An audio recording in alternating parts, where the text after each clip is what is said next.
તો વાત કરીએ સાબરકાંઠાની તો આરોહણ અવરોહણ સ્પર્ધાની શરૂઆત કરવામાં આવી, જ્યાં ઈડરિયાગઢ ખાતે સ્પર્ધાની શરૂઆત કરવામાં આવી છે। ત્યારે ગુજરાત રાજ્ય દ્વારા આયોજન કરવામાં આવ્યું છે। 217 થી વધારે સ્પર્ધકોએ ભાગ લીધો હતો।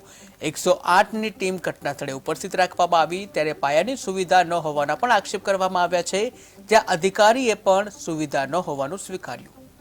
પ્રવૃત્તિ વિભાગ ગાંધીનગર દ્વારા પ્રેરિત કમિશનર શ્રી યુવક સેવાની સાંસ્કૃતિક પ્રવૃત્તિઓની કચેરી ગાંધીનગર તેમજ જિલ્લા વહીવટીતંત્ર સાબરકાંઠા દ્વારા આયોજિત 5મી રાજ્ય કક્ષા આરોહણ અવરોહણ સ્પર્ધા આજ તારીખ 10/1/2025 રોજ આયોજન થઈ રહેલ છે, જેમાં અલગ અલગ જિલ્લાઓમાંથી ભાઈઓ 151 અને બહેનો 66 ભાગ લઈ રહેલ છે।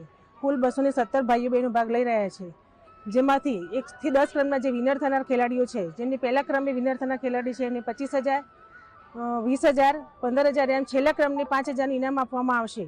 અને આગામી નેશનલ કક્ષાની સ્પર્ધા જ્યાં જૂનાગઢમાં થનાર છે, જે 2 ફેબ્રુઆરીના રોજ આયોજન થનાર છે, તેમાં 1 થી 10 ક્રમના ભાઈઓ અને 1 થી 10 ક્રમની બહેનો ભાગ લેવા જશે। વ્યવસ્થા બધી કરેલી છે અને લીંબુ પાણીની વ્યવસ્થા નીચે પણ છે, ઉપર મિનરલ પાણીની વ્યવસ્થા છે અને તળેટીમાં 2 એમ્બ્યુલન્સ ઊભી જ છે।